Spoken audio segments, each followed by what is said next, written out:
Magandang araw po sa inyong lahat, Sir PB. Tago mo na lang ako sa pangalang June.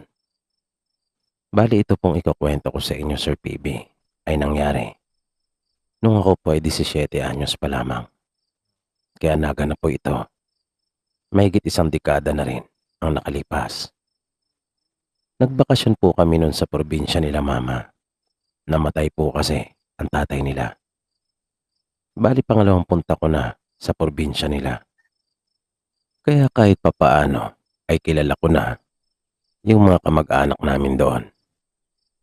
Habang nakaburol si Lolo, ay napag-uusapan na namin ng mga pinsang ko ang tungkol sa idadaos na piyesta sa katabing bayan namin. Balak nilang pumunta para makipiyesta at kanila akong niyayayang sumama. At dahil wala namang ibang pwedeng gawin doon para makapaglibang kung kaya pumayag naman po akong sumama. At isa pa, naisip ko rin na masaya yon. Baka may makilala pa ako ng mga pwedeng bagong maging kaibigan. Kaya nang mailibing na si Lolo, nagpabayang kami ng mga pinsang ko. Bibili daw kasi sila ng bagong damit na siya nilang susuotin doon sa piyesta. At nang sumapit na yung araw ng mismong piyesta, ay magkakasama kami nagpunta. Medyo may kalayuan din pala yon mula sa bahay nila Lola kung kaya napagod din talaga ako sa paglalakad.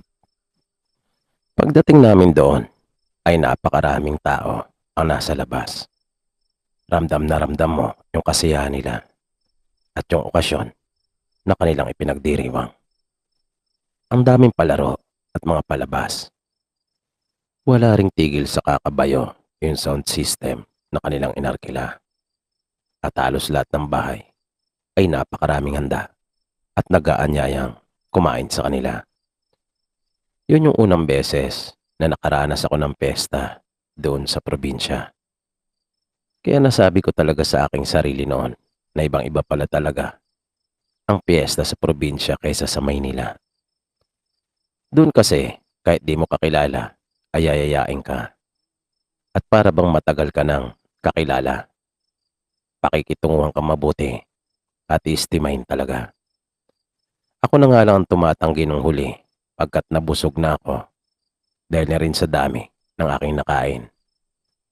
Pero habang nasa labas ako ng isang bahay at tinihintay ko yung mga pinsang ko, ay may biglang lumapit sa akin na isang babae. Tingin ko ay halos magkaedad lamang kami. Sa unang kita ko pa lang sa kanya ay masasabi kong maganda talaga siya. Hindi pa nga ako makapaniwala noong una na taga doon din pala ito. Dahil ang ganda ng kutis niya. Makinis iyon at maputi. Nagtaka ako kasi napakainit doon. Kaya nga yung mga pinsan ko ay mga kayumanggi talaga at wala man lang maputi sa kanila. Kinausap niya ako at tinanong kung taga saan. Kaya sinabi ko naman kung saan kami galing ng mga pinsan ko. Sinabi ko rin na hindi talaga ako taga roon. Taga Maynila ako, sabi ko. Napauwi lang kami ng nanay ko dahil sa namatay yung lolo ko. Isabel, ang pakilala niya sa akin. Doon daw siya ipinanganak at lumaki. Niyaya niya ako baka gusto ko raw pumunta sa kanila at subukan tikman yung kanilang mga inihanda. Dahil sa bait at ganda niya, kahit busog pa ako, ay hindi ako nagdalawang isip na pumayag. Kaya umuo ako sa imbitasyon niya. Pero sinabi ko sa kanya na baka pwedeng hintayin muna namin yung mga pinsang ko. Nakasalukuyang kumakain noon sa loob. Medyo napaisip pa nga siya ng sandali nang sabihin ko yan pero pumayag din siya. Halos may kalahating oras din kami naghintay. Kung kaya marami din kaming mga napag-usapan. Masayang kausap si Isabel at ang sarap niyang ngumiti. Kaya ilang beses niya akong nahuli na nakatitig sa kanya. Kasi ang sarap niyang pagmasdan habang nagsasalita. Hindi ko nga maiwasang masabi sa sarili ko noon na napakaswerte ko naman dahil ako pa talaga ang napili niyang kausapin at yayain doon sa kanila. Matapos ang halos may kalahating oras nga na paghihintay namin sa labas, ay nagsilabasan na rin yung mga pinsan ko at medyo nagulat pa nga sila nang makitang meron akong kausap.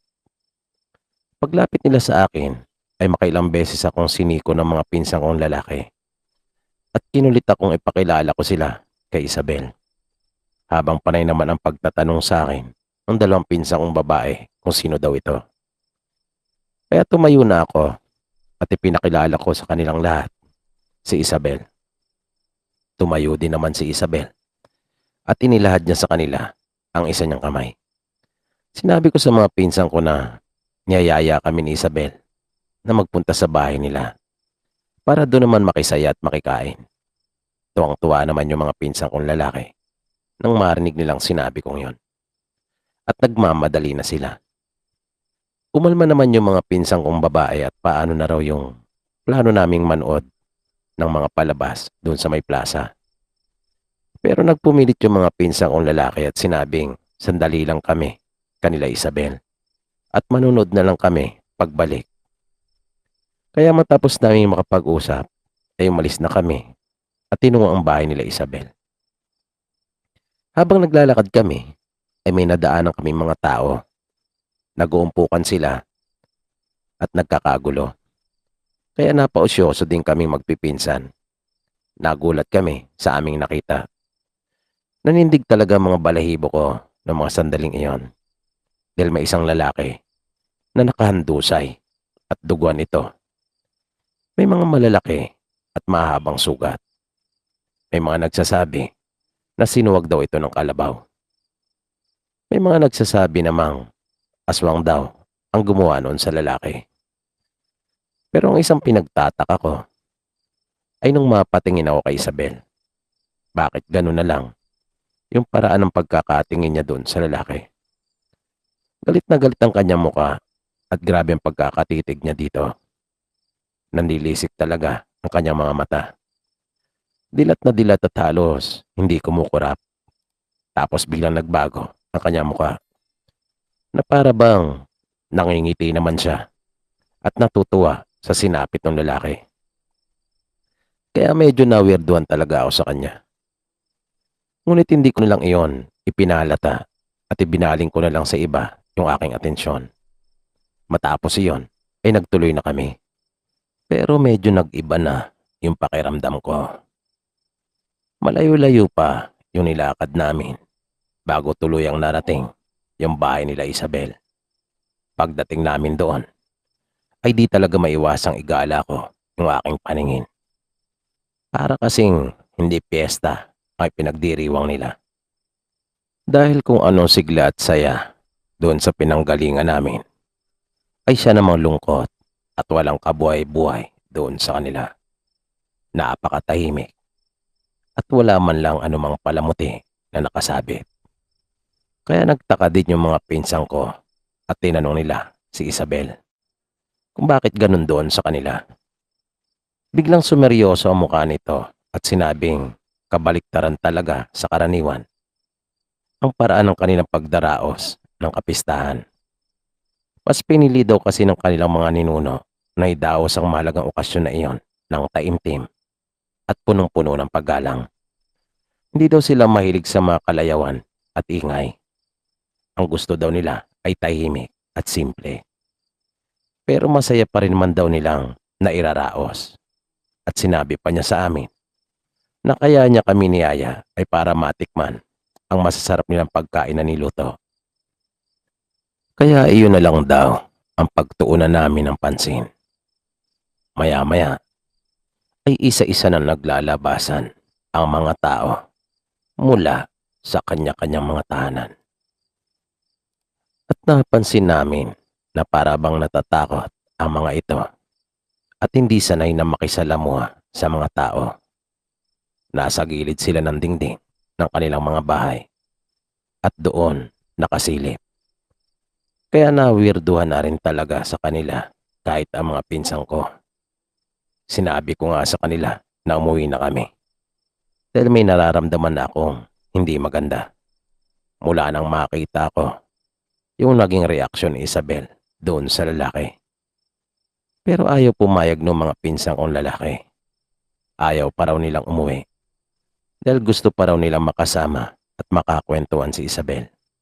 Maya-maya pa ay nasa tapat na kami ng kanilang bahay mismo.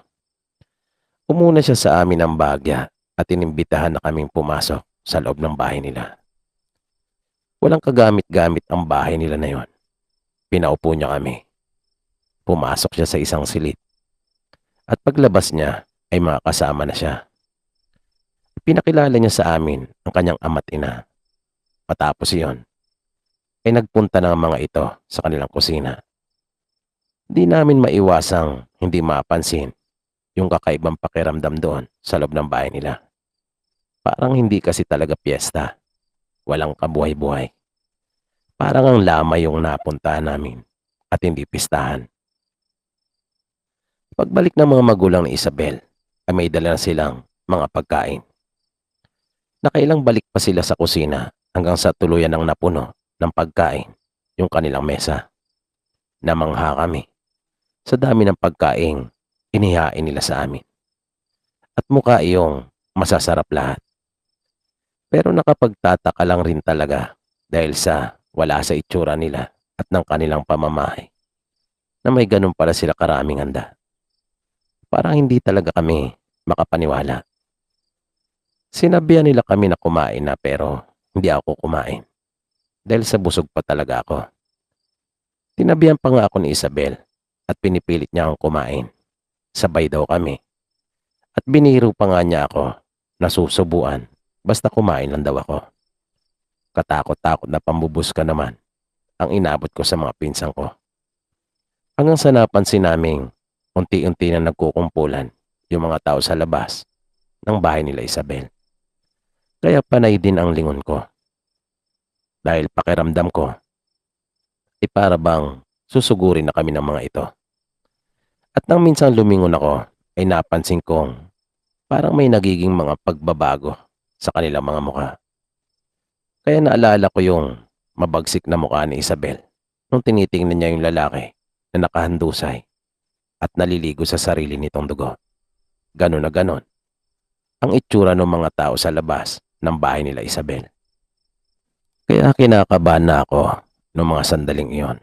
Pakiramdam ko pa nga, parang gusto nang sumampa ng mga ito doon sa bintana nila Isabel para makapasok.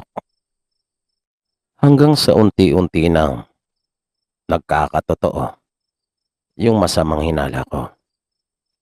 Lalong-lalo na nang may makita akong mga kalalakihan na pasimpleng sumisilip doon sa may kusina nila Isabel kung saan ang gagaling yung mga pagkaing inihain nila sa amin.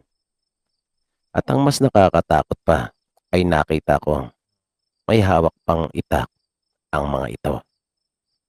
Kaya nagsabi na ako kay Isabel na kung maaari ay uuwi na kami. Dahil baka hinahanap na kami ng aming mga magulang. Pero itong mga pinsan kong lalaki ay panay ang awat at pigil sa akin. Pero paulit-ulit ko talagang sinabi kay Isabel na kailangan na naming umuwi. At ganoon din ang gusto ng dalawa kong pinsang babae. Nahalata na rin kasi nila yung kakaiba at nakakatakot na ikinikilos ng mga tao doon. Pero biglang sumagot at sumali sa usapan namin ni Isabel ang kanyang mga magulang. At sinabi ng mga ito na masyado naman daw kaming nagmamadali. Hindi pa nga raw nila inilalabas yung pinaka-espesyal nilang putahe. At hindi pa rin daw namin natitikman yung kanilang mga masasarap na panghimagas. At nang magsasalita pa sana ako, ay kagad akong pinutol ang tatay niya at pinatigil sa aking pagsasalita. Noong mga sandaling iyon, nang mapatingin ako muli sa labas, ay ibang-iba na talagang ikinikilos at itsura ng mga taong naroon. Parang ang hindi na talaga sila mga tao. Para bang umuusok ang kanilang mga ilong sa sobrang galit na hindi ko naman malaman kung bakit at pailalim sila kung makatingin sa aming magpipinsan na humihingal pa sila habang nakatitig sa amin ng masama. At nang subukan kong tumayo, ay halos sabay-sabay na biglang napakilos ang mga ito. At animoy, susunggaban na talaga kami. Kaya dahan-dahan na ring napatayo yung mga pinsang ko. Hanggang sa may narinig kami na boses na tumatawag sa amin. Pamilyar sa amin ang tinig na iyon. Boses iyon ng tsuwi namin na nakatatandang kapatid ng nanay ko. At mayroon siyang mga kasama. Biglang nahawi yung makapal na bilang ng mga tao na nasa labas at nakita na namin sila. Lumabas kami ng bahay nila Isabel at nakapagtatakang nanumbalik na sa dati yung kanilang mga itsura. Naging mga maamo uli na para bang walang nangyari. Na kung makikita mo sila ay iisipin mo na para bang ang babae talaga. Umalis kami sa lugar na iyon nang hindi man lamang nagpaalam sa kanila. Halos isumpa ko yung karanasan kong iyon dahil sa tindi ng takot na aking naramdaman. Kwento ng mga kamag-anak namin habang naglalakad kami sa daan. Di biro yung pinasok namin lugar. Buti na nga lang raw. At may matino silang napagtanungan na nakapansin sa amin. Kung kaya natunto nila kami. Hindi umano tao ang naninirahan sa lugar na iyon, kundi mga aswang. Angkan ng mga aswang. Isang buong baryo na magkakamag-anak na mga aswang. Kaya nang makauwi kami sa bahay nila Lola, hanggang sa bumalik kami sa Maynila, ay hindi na talaga ako lumabas-labas pa ng kanilang bahay. Kahit yung mga pinsan ko ay hindi na rin inugaling lumabas at magpunta kung saan-saan. At nung araw na iyon mismo ng pista, ay hindi na kami dumalo pa ng sayawan kinagabihan. Mas minabuti na lang naming manatili sa bahay. Buti na nga lang rin at ganun ang aming ginawa. Dahil matapos ang piyesta ay napabalita na 3 kabataan ang bigla na lang nawala at hindi na muling natagpuan pa. Hinala namin magpipinsan, baka nabihag ang mga ito ng kagandaan ni Isabel at sa tamis ng mga pangungusap nito. Pero walang nakasisiguro at makapagsasabi ng kung ano ba talaga ang totoo nangyari sa mga nawawala. Pinatingnan din nila noon yung mga pinsang ko na kumain doon sa bahay nila Isabel. Duda kasi sila na baka hinawaan ng mga ito. At puro buhok ang nakuha sa kanila. Nakakakilabot ang tagpong iyon. Mahaba at napakaraming buhok. Kaya naging aral na sa aming magpipinsan ang tungkol sa bagay na iyon. Hanggang ngayon ay hindi na ako basta-basta kumakain o umiinom sa kung kani-kaninong bahay. Maliban na lang kung sa kakilala ko talaga. At hindi na rin ako nakikipiesta pa kapag naandun ako sa probinsya. Dito po pansamantalang nagtatapos ang ating programa. At sana po'y inyong nagustuhan ang kwentong ating itinampok sa pagkakataong ito. Sana po ay patuloy niyo pang subaybayan ang mga susunod pa nating kwento. Maraming salamat po at hanggang sa muli.